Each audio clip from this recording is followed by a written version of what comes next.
Hey, how's it going? My name is Meg, and I'm going to be reviewing the Sony RX100 II.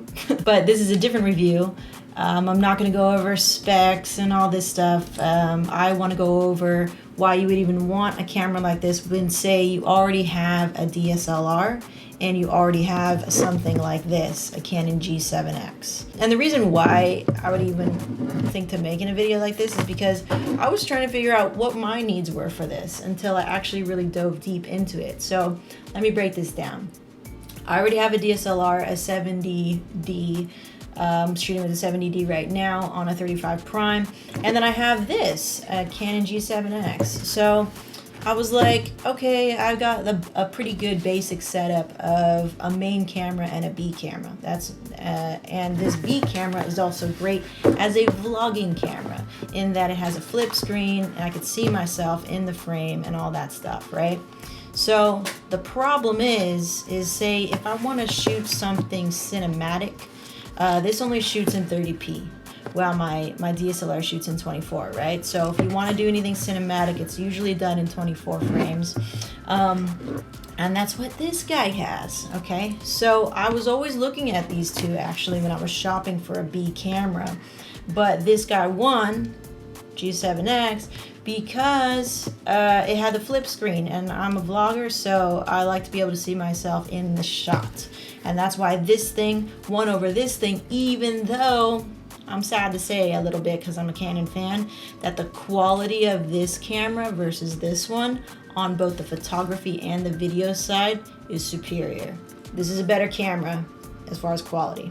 But for what I needed at the time, I chose the Canon G7X, okay? So I had the opportunity to pick this camera up again early on because my friend was selling it for like $300. So I was like, dude, it's a sale, I don't even have to think about it. So I got it.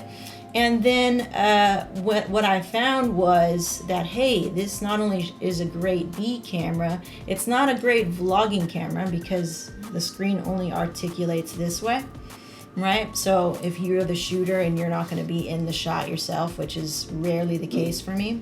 Great B camera, shoots at 24 frames, and we can do a bunch of stuff with that. So I like that it's seamless if I want to switch from a DSLR or 24 frames to 24 frames between these two cameras. So that's kind of a big deal to me, and I think to a lot of people who take making and producing creative films, right? So if you want things to be seamless, then you want the frame rate to match up, basically.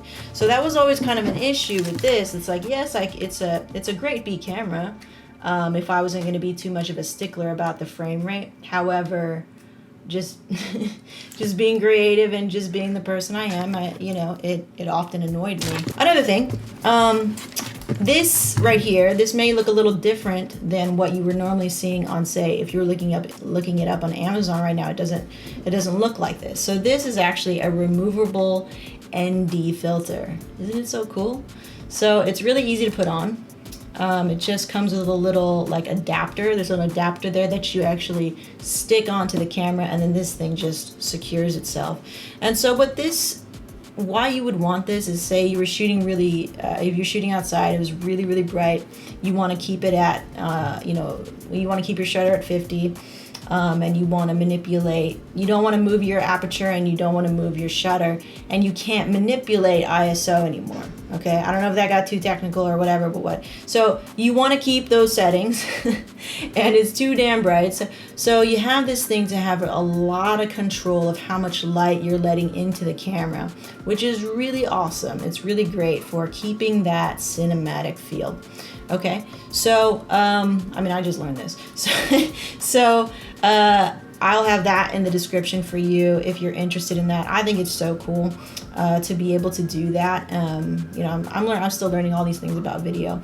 And then this grip too is also new. So it's really nice. It feels really good. And Sony actually makes it. They don't actually make that for the Canon G7X, which is a shame. I mean, the body's good. It's solid. They're very, very comparable for the both of them. Like I said, I was looking at both of these when I was shopping for a B camera. The video on this thing is just top notch. The focusing is really good. No touch though. No touch screen on this guy, which is annoying because I got so used to it with the Canon. And you know, I love that they're bringing on that touchscreen into the rest, well, I don't know if that's the rest of their stuff, but we just picked up the Mark IV too, the 5D Mark IV, and that also has touchscreen. So I'm very used to touchscreen. If they come out with, I don't know, I haven't kept up with these guys. I feel like they need to have touch on these smaller cameras because these buttons are so tiny and we have such big thumbs and we're so used to it. We're in a touch centric sort of world nowadays with all of our technology, you know, our phones and stuff like this. It's just very intuitive for something like that. So it is kind of cumbersome to go back and like fumble around with these very tiny buttons. Even look at the movie button, how small it is. It's not as big as the Canon one. So yeah, that's the reason why I would pick up this camera. If you're a vlogger and you don't have a flip screen, I think you're still going to be wanting for it if you get this, you know what I mean? So I think the flip screen is really I think it's really paramount. And this, like, I really don't like this design, this very flimsy thingy here in the middle. I just feel like this will break almost immediately. So the only time I'll be using this is if I'm actually shooting something, and I'm not going to be vlogging with it. For sure, not going to be vlogging with it. And basically it's a B camera for shooting cinematic stuff, so I'm not using it on the regular, excuse me. And I just want it to be something for Kevin when we go shooting on vacation, because I'm shooting a lot of video on vacation, but I'm never in the damn video. So if I give him a camera, I'll be in the video this time, right?